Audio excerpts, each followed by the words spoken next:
ಮಹಿಳಾ ಯಕ್ಷಗಾನ ಕ್ಷೇತ್ರದಲ್ಲಿನ ಸಾಧನೆಗಾಗಿ ಶ್ರೀ ಸಾಯಿ ಕಲಾ ಯಕ್ಷ ಬಳಗ ಡಾಕ್ಟರ್ ಶಿವರಾಮ ಕಾರಂತ ಬಾಲವನ ತಂಡದ ಸಂಚಾಲಕಿ ಪ್ರೇಮಾ ಕಿಶೋರ್ ಅವರಿಗೆ ಪ್ರತಿಷ್ಠಿತ ಅಂತಾರಾಷ್ಟ್ರೀಯ ಆರ್ಯಭಟ 2026 ಪ್ರಶಸ್ತಿ ಪ್ರದಾನ ಮಾಡಲಾಯಿತು. ಬೆಂಗಳೂರು ನಗರದ ರವೀಂದ್ರ ಕಲಾಕ್ಷೇತ್ರದಲ್ಲಿ ನಡೆದ ಸಮಾರಂಭದಲ್ಲಿ ಹೈಕೋರ್ಟ್ನ ನಿವೃತ್ತ ನ್ಯಾಯಮೂರ್ತಿ ರಾಜೇಂದ್ರ ಬಾದಾಮಿಕರ್, ನಾಡೋಜ ಡಾಕ್ಟರ್ ಮಹೇಶ್ ಜೋಶಿ, ಅಂತಾರಾಷ್ಟ್ರೀಯ ವಿದ್ವಾಂಸ ಅರಳು ಮಲ್ಲಿಗೆ, ಪಾರ್ಥಸಾರಥಿ ಹಾಗೂ ಆರ್ಯಭಟ ಸಾಂಸ್ಕೃತಿಕ ಸಂಸ್ಥೆ ಅಧ್ಯಕ್ಷ ಎಚ್ಎಲ್ಎನ್ ರಾವ್ ರವರ ಸಮ್ಮುಖದಲ್ಲಿ ಪ್ರಶಸ್ತಿ ನೀಡಿ ಗೌರವಿಸಲಾಯಿತು.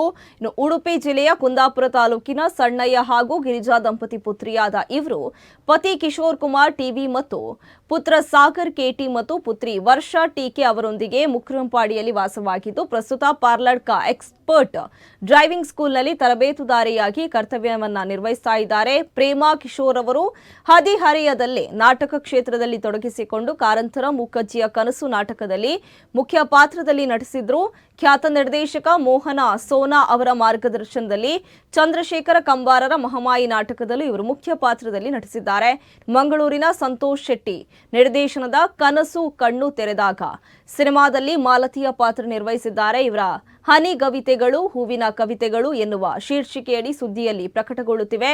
ಬಣ್ಣ ತುಂಬಿದ ಬದುಕು ಕಥೆ ಇತ್ತೀಚೆಗೆ ಕಥಾ ದೀಪ್ತಿ ಸಂಕಲನದಲ್ಲಿ ರಾಷ್ಟ್ರಕವಿ ಗೋವಿಂದ ಪೈ ಅವರ ಮನೆಯಲ್ಲಿ ಅನಾವರಣಗೊಂಡಿದೆ. ಶ್ರೀ ಸಣ್ಣಯ್ಯ ಮತ್ತು ಶ್ರೀಮತಿ ಗಿರಿಜಾ ಅವರ ಸುಪುತ್ರಿಯಾಗಿ ಪ್ರೇಮಾ ಅವರು 77ರ ಜುಲೈ 7ರಂದು ಕುಂದಾಪುರದ ಶಂಕರನಾರಾಯಣದಲ್ಲಿ ಜನಿಸಿದರು. 14-15ರ ಹರೆಯದಲ್ಲೇ ನಾಟಕ ಕ್ಷೇತ್ರದಲ್ಲಿ ತಮ್ಮನ್ನು ತಾವು ತೊಡಗಿಸಿಕೊಂಡು ಶಿವರಾಮ ಕಾರಂತರ ಮೂಕಜ್ಜಿಯ ಕನಸು ನಾಟಕದಲ್ಲಿ ಮುಖ್ಯ ಪಾತ್ರದಲ್ಲಿ ಕಾಣಿಸಿಕೊಂಡರು. ಬರಹ ಕೂಡ ಇವರ ಆಸಕ್ತಿಯ ಕ್ಷೇತ್ರ. ಎಳೆ ವಯಸ್ಸಿನಲ್ಲಿಯೇ ಯಕ್ಷಗಾನ ಇವರನ್ನ ತೀವ್ರವಾಗಿ ಆಕರ್ಷಿಸಿತು. ಪ್ರಾತಸ್ಮರಣೀಯರಾದ ಶ್ರೀಧರ್ ಹಂದೆ ಅವರಿಂದ ಬಡಗುತಿಟ್ಟು ಯಕ್ಷಗಾನ ಕುಣಿತ ಮತ್ತು ಅಭಿನಯವನ್ನು ಅಭ್ಯಾಸ ಮಾಡಿದ್ದಾರೆ. ಶ್ರೀಯುತರ ಕಲಾ ಸೇವೆಯನ್ನು ಗುರುತಿಸಿ